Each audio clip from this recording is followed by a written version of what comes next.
Jaya Gopi Jana Ballabha Girivaradari Jaya Gopi Jana Ballabha Girivaradari Jaya Gopi Jana Ballabha Girivaradari Jaya Gopi Jana Ballabha Girivaradari Shoranandana Braja Jana Ranjana Andana Braja Jana Ranjana Shoranandana Braja Jana Ranjana Andana Braja Jana Ranjana Chamuna Tira Vanachari Chamuna Tira Jamuna Tira Vanachari Jamuna Tira Vanachari Jaya Radha Madhava Kunja Bihari Jaya Radha Madhava Kunja Bihari Jaya Radha Madhava Kunja Bihari Hari Jaya Radha Madhava Kunja Jaya Gopi Jana Ballabha Girivaradari Jaya Gopi Jana Ballabha Girivaradari Jaya Gopi Jana Ballabha Girivaradari Jaya Jana Ballabha Girivaradari Jashodanandana Braja Jana Ranjana Andana Braja Jana Ranjana Jashodanandana Braja Jana Ranjana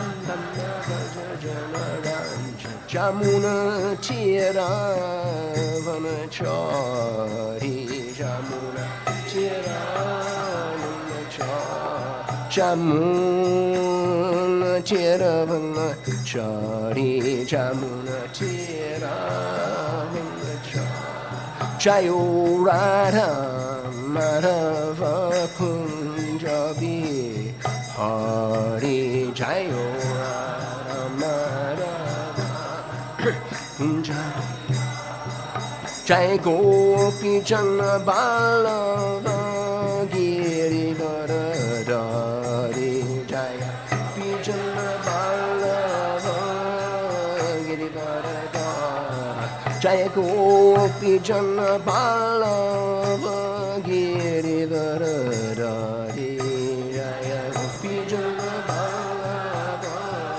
Girivaradari Jashodanandana Braja Jana Ranjana Andana Braja Jana Ranjana Jashodanandana Braja Jana Ranjana Shodanandana Braja Jana Ranjana Jamuna Tira Vanachari Jamuna Tira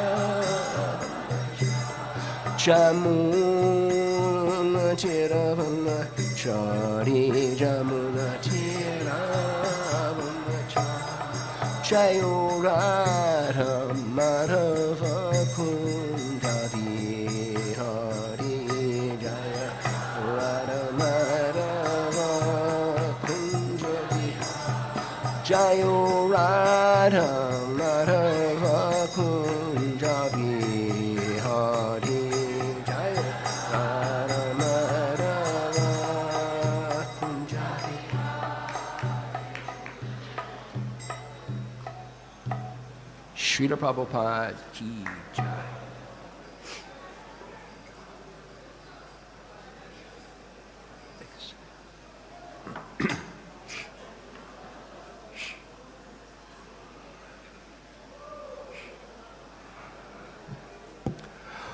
Om Namo Bhagavate Vasudevaya.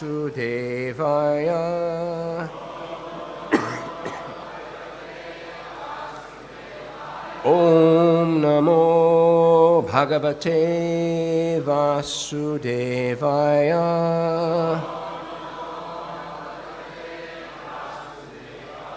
Om Namo Bhagavate Vasudevaya.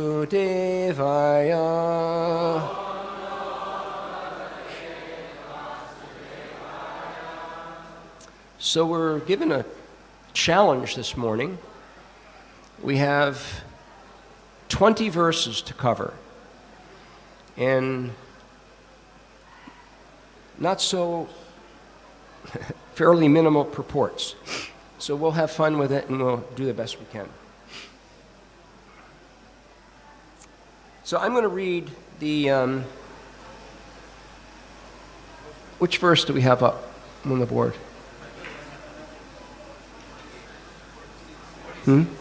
Text number?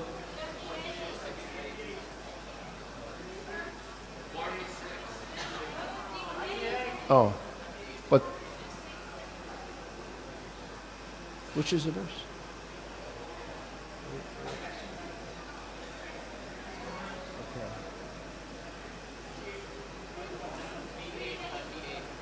Okay. 46. Okay. Yeah. 38. Oh, okay. 38. Okay. All right. So we'll. Let's see. We got that down here. 38. Okay. So let's just read through them. So text 26.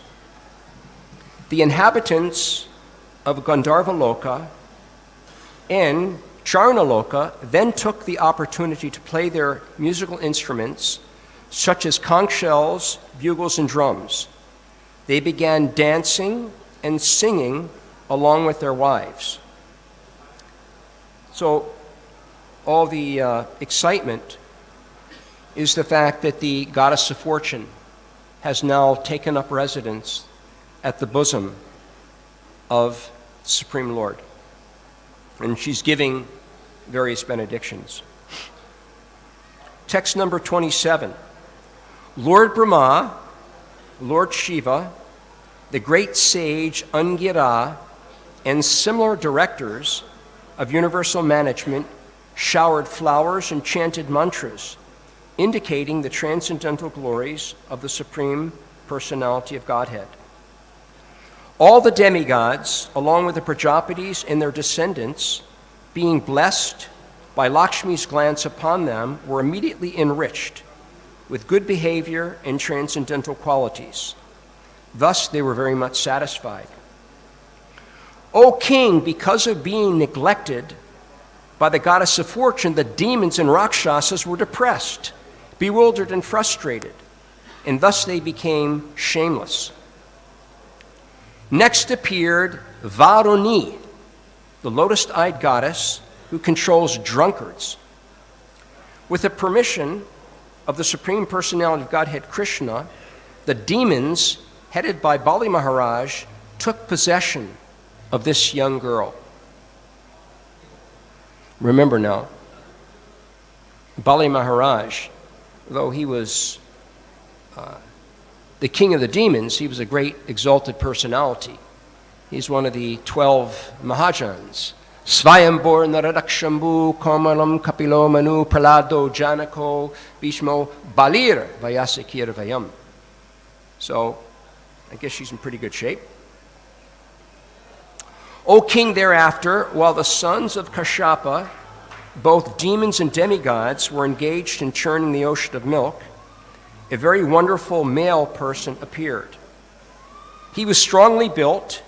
His arms were long, stout, strong. His neck, which was marked with 3 lines, resembled a conch shell.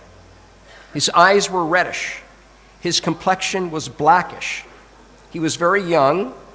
He was garlanded with flowers, and his entire body was fully decorated with various ornaments. He was dressed in yellow garments and wore brightly polished earrings made of pearls. The tips of his hair were anointed with oil, and his chest was very broad. His body had all good features. He was stout and strong like a lion, and he was decorated with bangles. In his hand, he carried a jug filled to the top with nectar. This person was Dhanvantari, a plenary portion of Lord Vishnu. By the way, plenary means partial.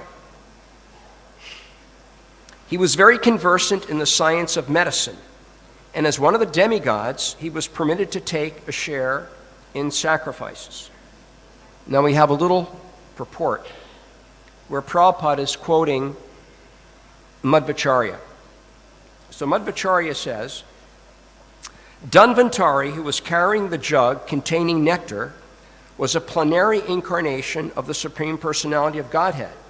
But although he was very strong, the asuras were able to take the jug of nectar from his hands. Text number 35. Upon seeing Dhanvantari carrying the jug of nectar, the demons, desiring the jug and its contents, immediately snatched it away by force. Text 36. When the jug of nectar was carried off by the demons, the demigods were morose. Thus they sought shelter at the lotus feet of the Supreme Personality of Godhead, Hari. Text number 37. When the Supreme Personality of Godhead, who always desires to fulfill the ambition of his devotees, saw that the demigods were morose, he said to them, "Do not be aggrieved.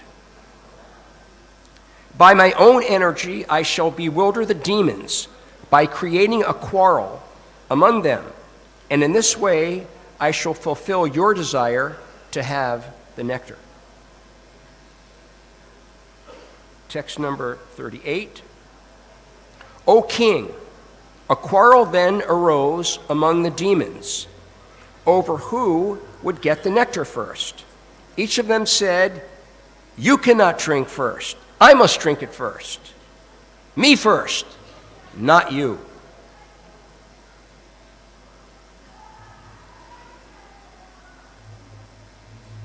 Text number 39 through 40. Some of the demons said, "All the demigods have taken part in the churning of the ocean of milk. Now, as everyone has an equal right to partake in any public sacrifice, according to eternal religious principles, it is befitting that the demigods now have a share of the nectar. O king, in this way the weaker demons forbade the stronger demons to take the nectar."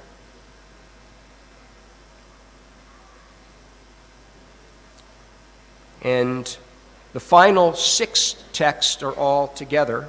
This is 41 through 46. The Supreme Personality of Godhead, Vishnu, who can counteract any unfavorable situation, then assumed the form of an extremely beautiful woman. This incarnation as a woman, Mohini Murti, was most pleasing to the mind. Her complexion resembled in color a newly grown blackish lotus, and every part of her body was beautifully situated. Her ears were equally decorated with earrings. Her cheeks were very beautiful. Her nose was raised, and her face full of youthful luster. Her large breasts made her waist seem very thin.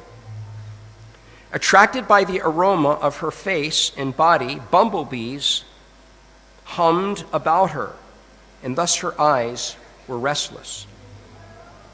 Her hair, which was extremely beautiful, was garlanded with malika flowers. Her attractively constructed neck was decorated with a necklace and other ornaments. Her arms were decorated with bangles, her body was covered with a clean sari, and her breast seemed like islands in an ocean of beauty. Her legs were decorated with ankle bells. Because of the movements of her eyebrows, as she smiled with shyness and glanced over the demons, all the demons were saturated with lusty desires, and every one of them desired to possess her. Thus ends the Bhaktivedanta purports of the 18th canto, chapter 8 of Srimad Bhagavatam, entitled The Churning of the Milk Ocean.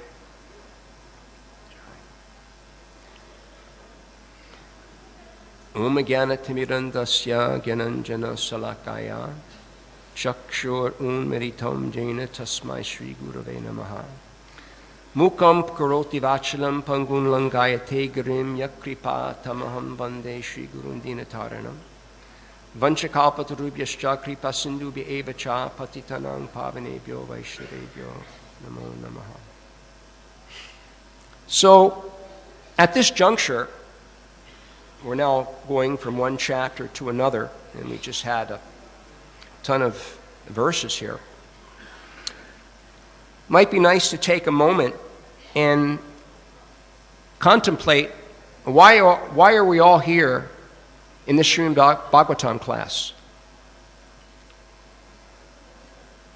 I know it wasn't that long ago there was a very senior devotee who hardly ever came to Bhagavatam class. Actually, pretty much, I never saw them in Bhagavatam class. So I asked this senior devotee, how come you never go to Bhagavatam class? And the answer was, well, I already know the philosophy. So, why do we come to Bhagavatam class? Is it to learn the philosophy? Well, yes. But is that the primary reason we come? Because the philosophy is very simple. In the Bhagavad Gita, if we just know who the Supreme Personality of Godhead is, in the Gita, Krishna says, Yomam evam asamudho jnanati purushottama sasarvavid bhajate mam sarva bhavena bharata. Krishna says, one who knows me as the Supreme Personality of Godhead, asamudho, very convinced, undoubting, engages in my devotional service. Krishna says, sarvavid. This person knows everything. That's all we have to know. Krishna is God, I'm his servant, engaged in his servant. Really, what more is there ultimately to know? Of course, it's nice to have fun with the philosophy. But really, why do we come to Bhagavatam class? Well, there's so many verses. Nasta prayisa badreshu nityam bhagavata sevaya bhakti bhaktir bhavati naishtaki. By regular attendance in the Bhagavatam class and rendering service under the pure devotee, all that is inauspicious within the heart becomes reduced practically to nil. And loving service under the Lord becomes established. We come here to drink nectar. We come here to fill our ears with spiritual sound vibration, which purifies our hearts and gives us the greatest joy. In the second canto, there's a very lovely verse.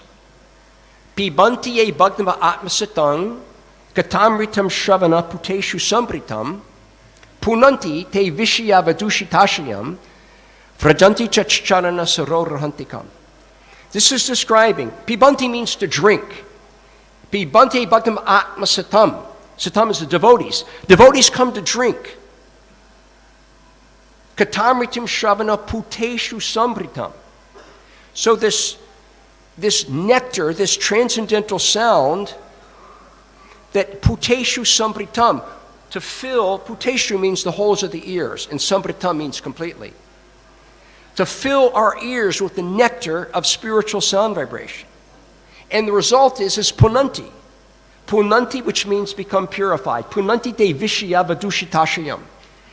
We become purified from all our misunderstood, for all material aims of life. We become purified of all that. And vrajanti chachchana sarorhantikam. Then we go back to home, back to Godhead. Actually, commenting on this verse, Srila Jiva Goswami says this verse is the last verse of the Srimad Bhagavatam.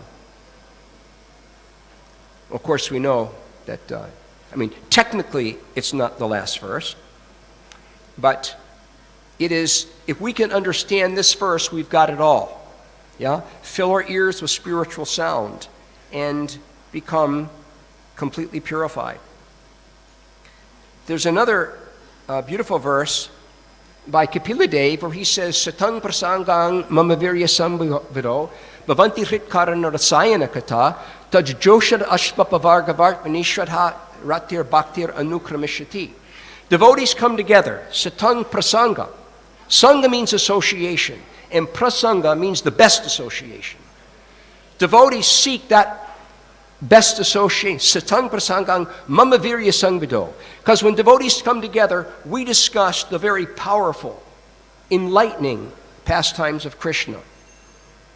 Bhavanti hritkarana rasayana kata. Then this transcendental sound, hritkarana, from the ear, karana, hrit, it goes into the heart. And touch joshan ashpapavargavartmani, by such cultivation, apavargavartmani, the path of liberation becomes opened.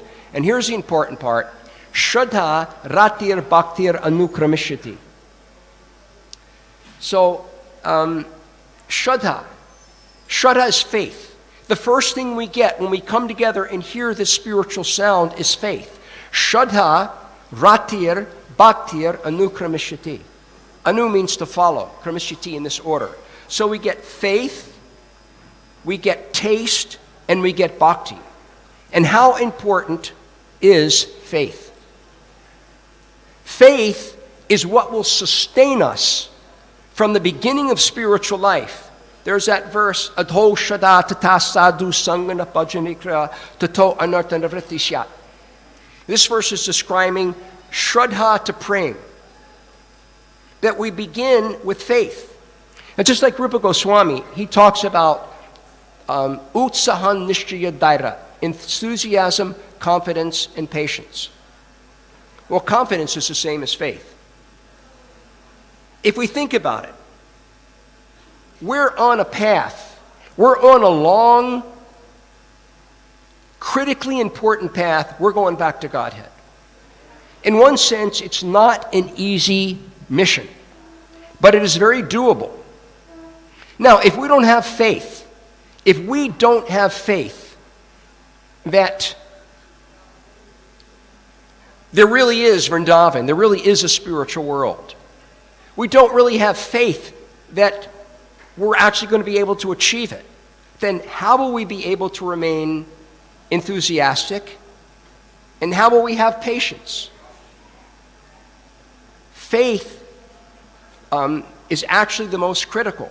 Having that strong faith, Jai Radhamanava. That strong faith is what sustains us on the spiritual path.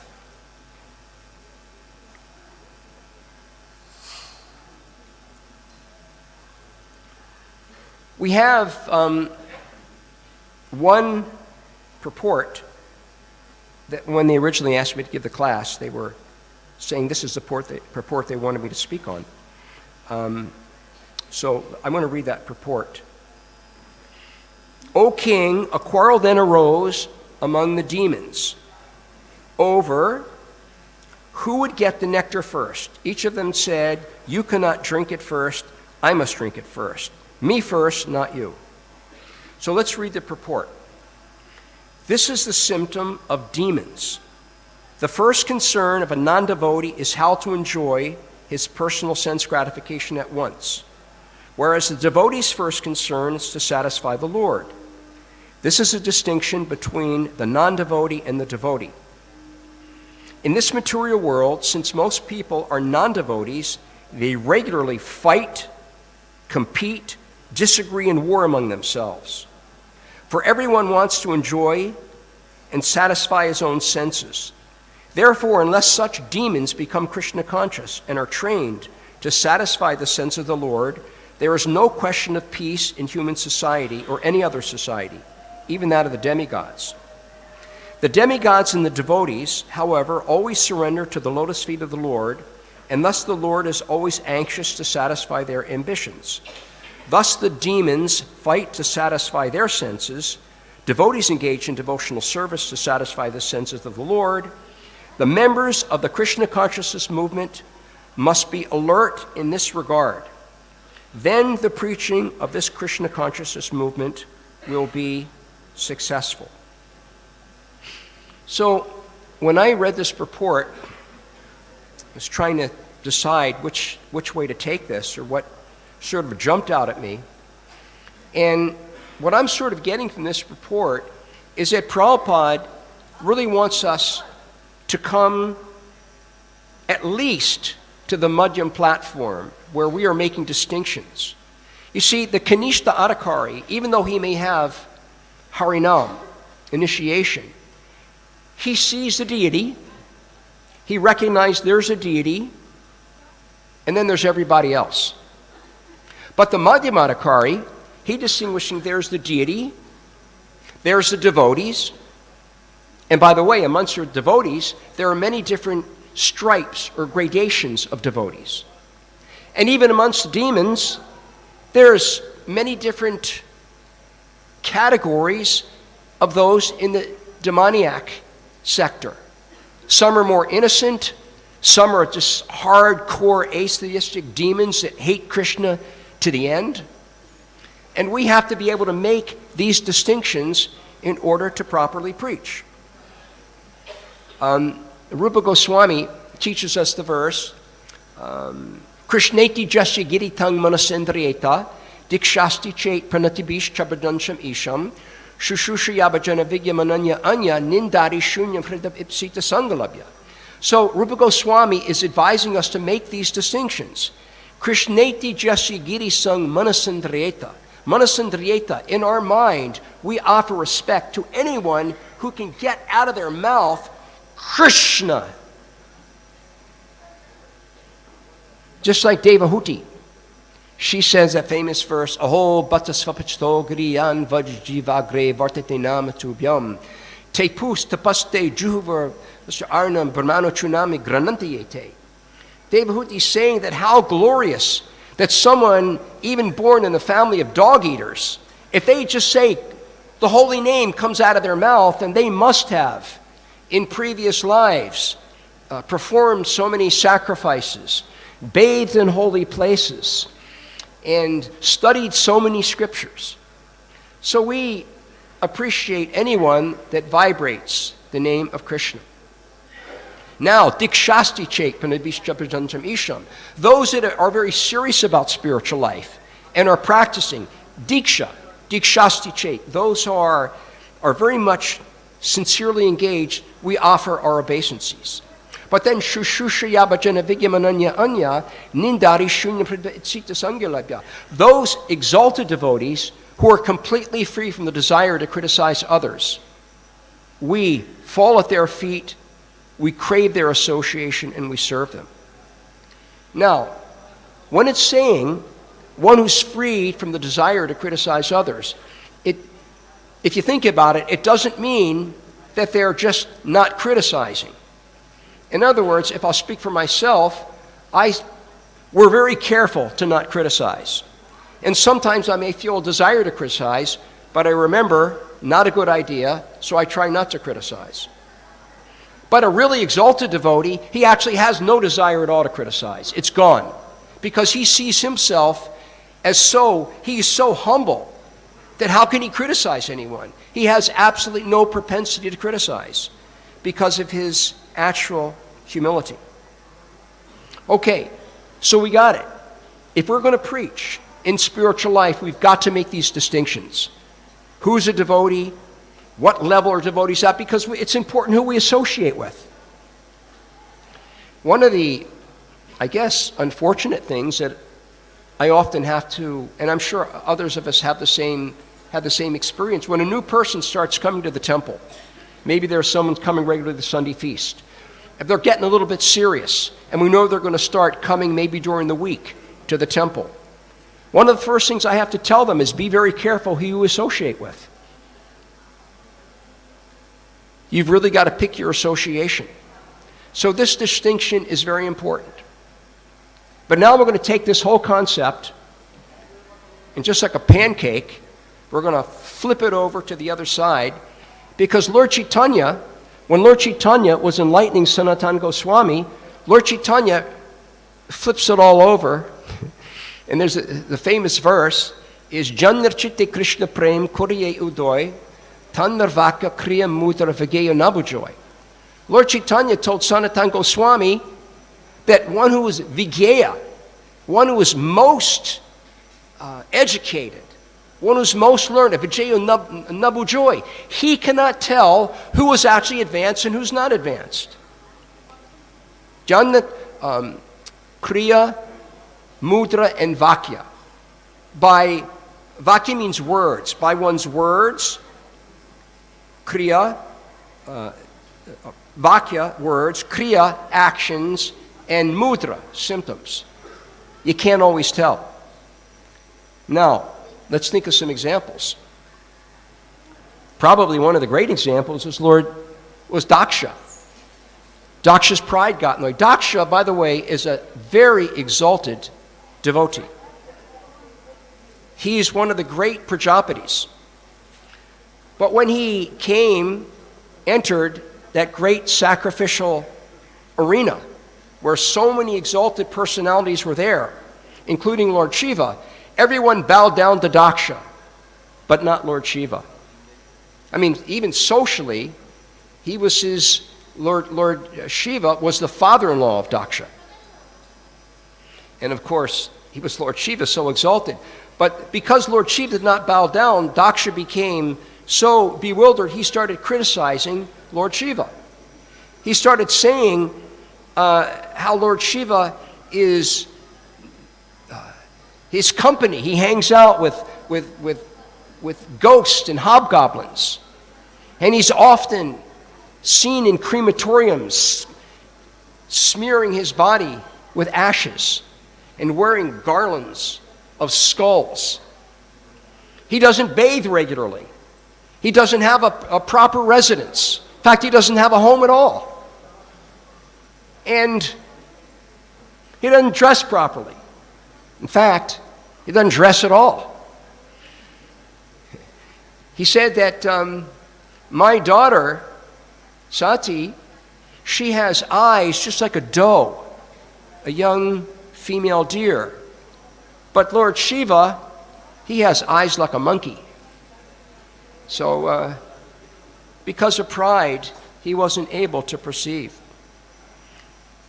Kind of lost his head, you might say. That was a joke. He lost his head. Everyone knows, right? So, well, he got another one, but I guess it wasn't as good looking as his original head. Probably the quintessential example of not getting it right, and that's Gadadhar himself. Now, who's more exalted than Gadadhar? Gadadhar is Radharani. And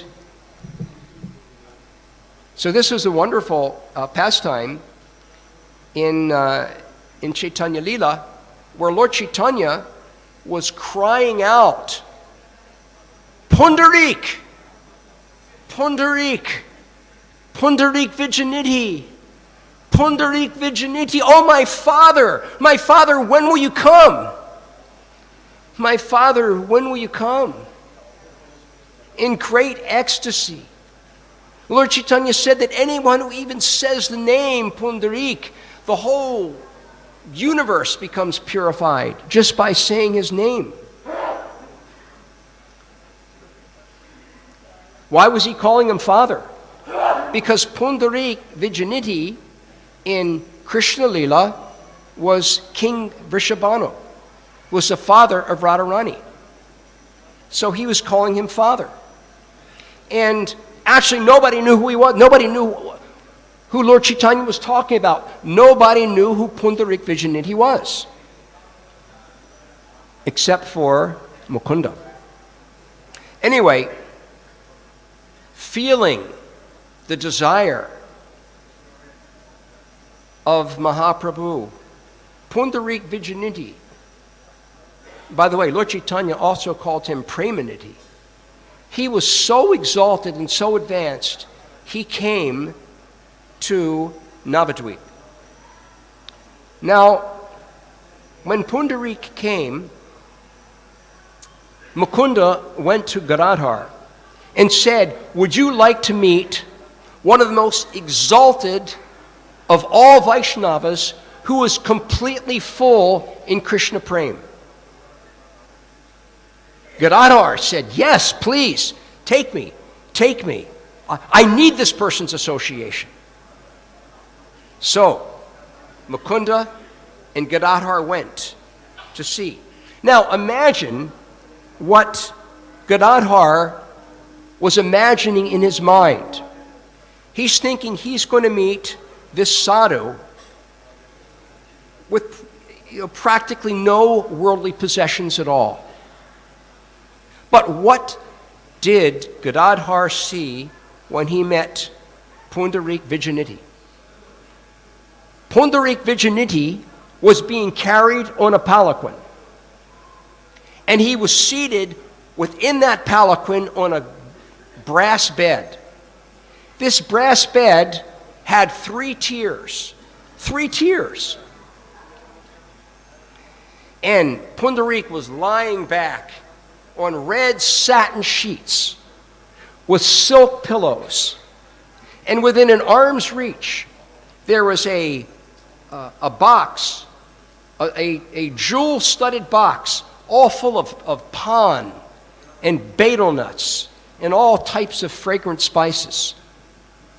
There were spittoons all around him. And he was wearing a silken embroidered kurta. His hair was very neatly combed with very expensive fancy oils. And he had mirrors. And he would look at himself in the mirror and smile at himself. And he would laugh heartily. He would laugh, and look at himself and smile. And the more he looked, the more he would smile. He would fix his hair and smile. It's described that the mirrors that he would look into, they were all completely stained with pan and betel. Gadadhar was aghast.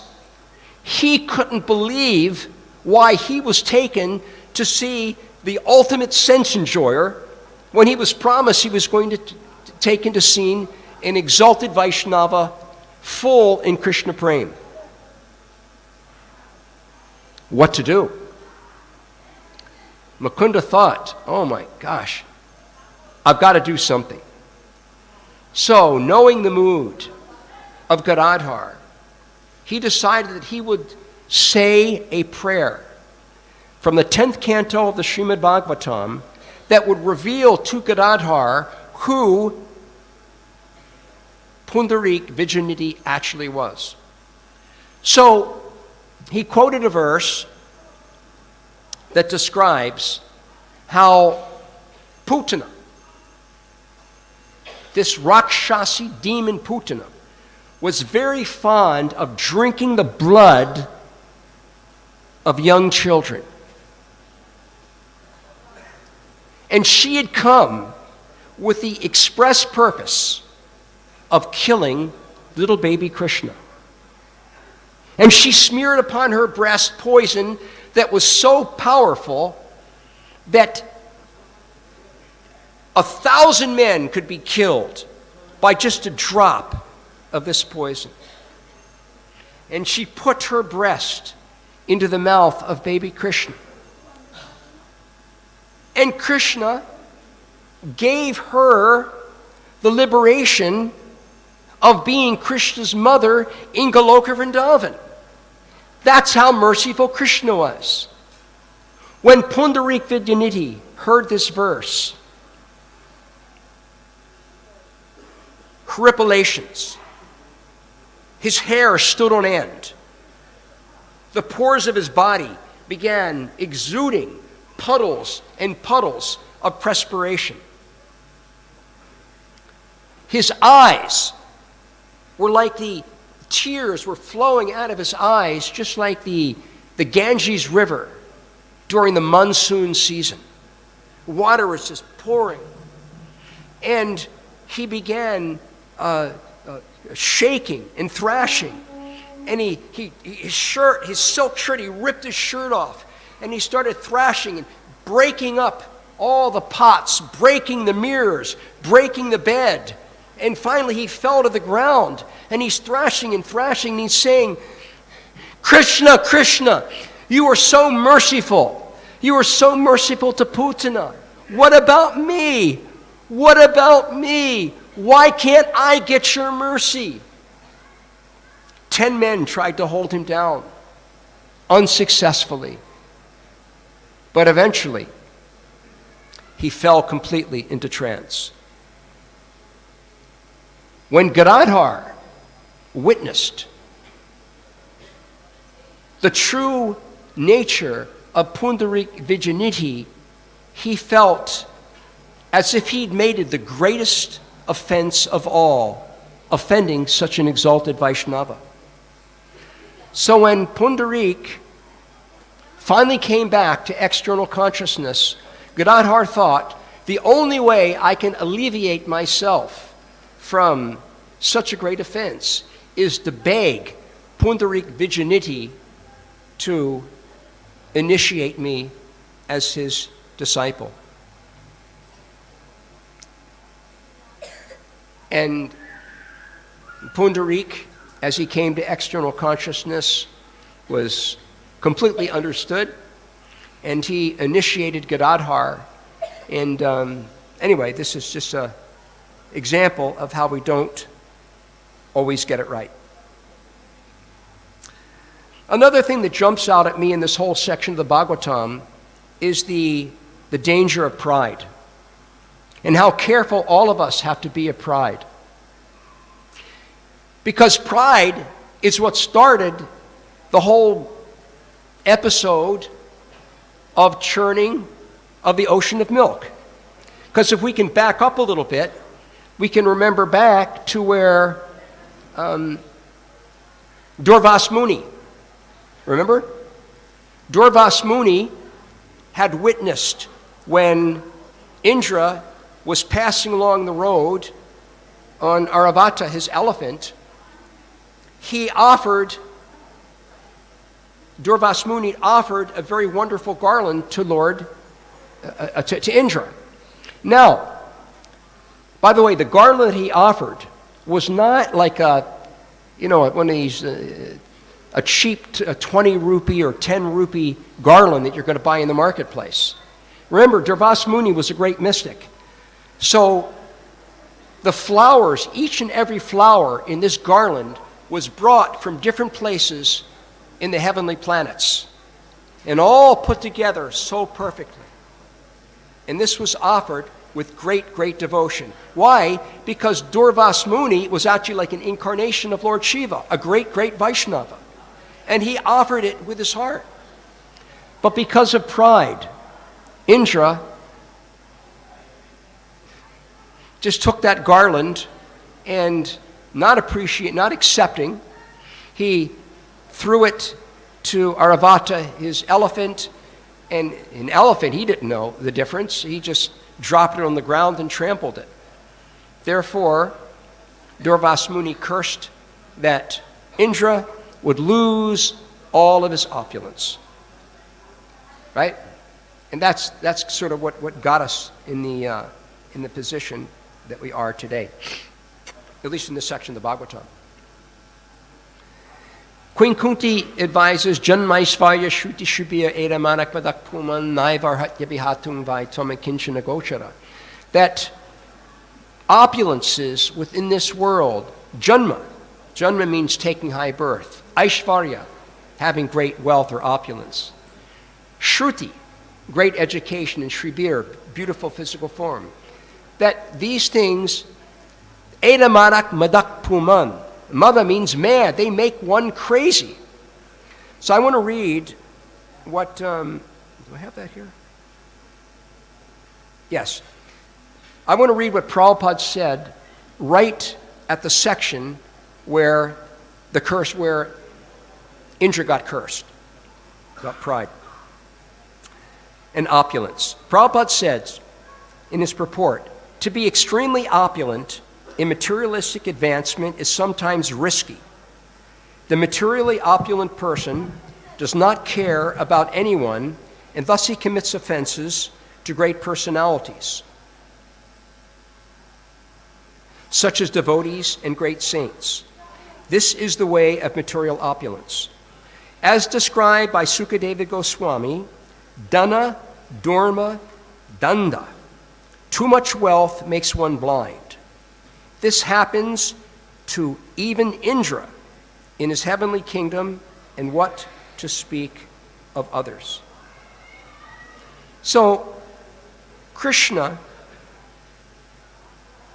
well, we're reading this section about how Mohini Murti was sort of giving the opulences back to the demigods, but Krishna actually takes a little bit of a different position. There's the famous question that was asked by King Parikshit to Sukadeva Goswami. He asked, why is it that those who worship Lord Shiva, they live in opulence, but those who worship Lord Krishna, they often live in abject poverty? And the identical question was asked by King Yudhishthira to Krishna himself. This is a famous verse. And Krishna answers back, Yasyaham anuganami harasye tadanam shanai tatodanam dajantyasya svajana dukadukitam. Krishna says, when I especially favor someone, when I give my greatest stroke of mercy, I take everything away. Tadanam shanai. And then, tatodanam dajantyasya. Tato means what followed. Adanam. Tatodanam. So when one is adanam, when one doesn't have his wealth anymore, doesn't have his opulences, tatodanam jajantyasya, he gets rejected, svajana, by his own people. Dukkha dukkitam, and he suffers again and again and again.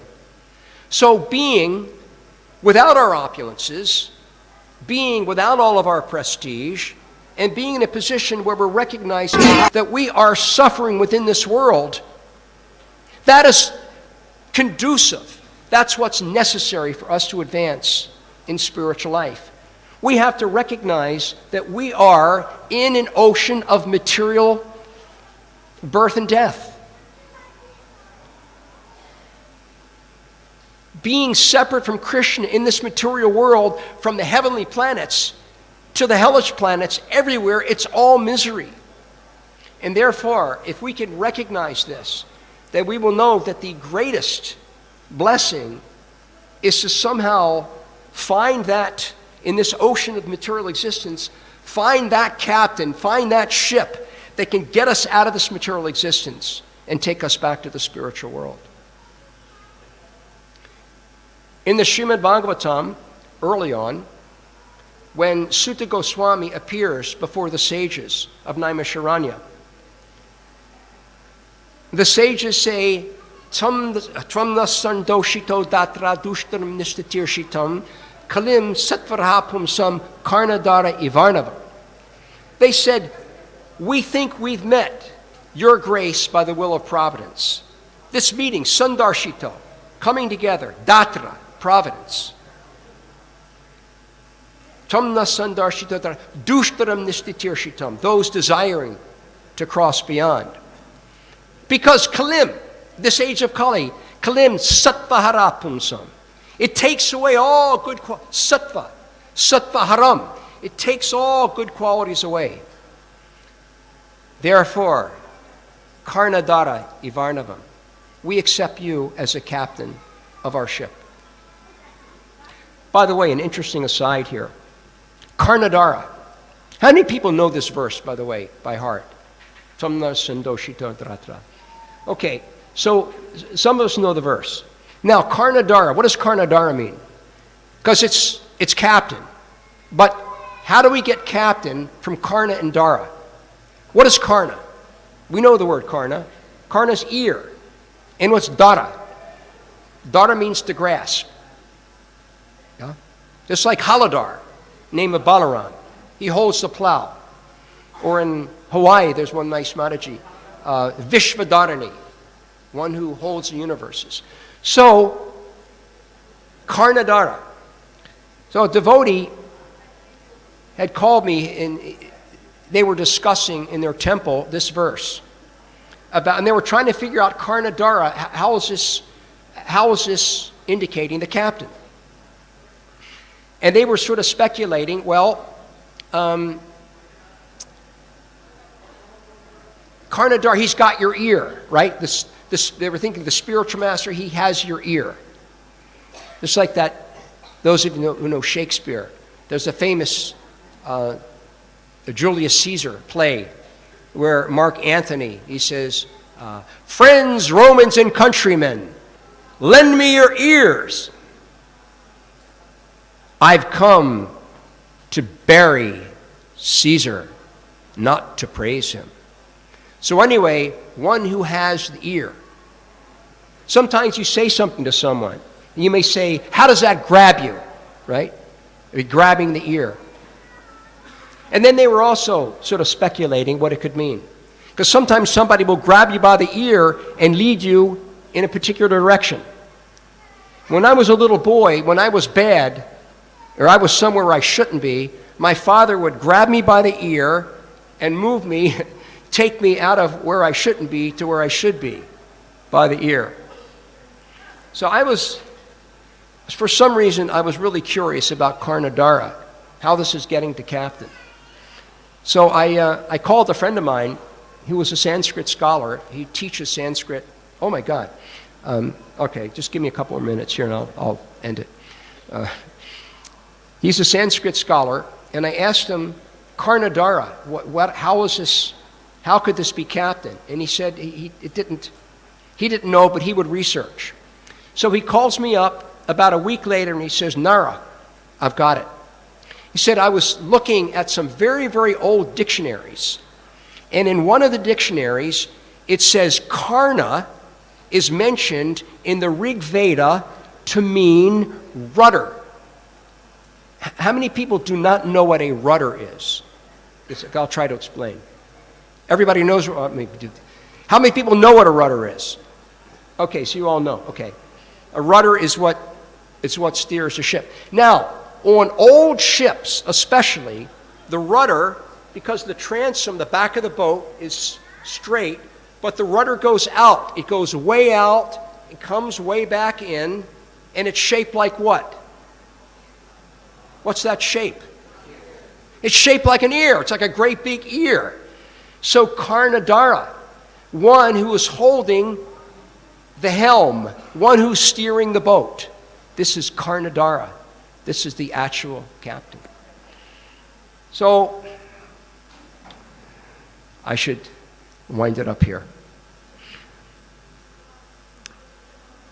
We should all try to fully absorb our mind and our hearts in every possible way through the Srimad Bhagavatam class, through worshiping the deity, completely absorb our minds, our hearts, our souls, our words in Krishna, because that will actually steal us away from this material world.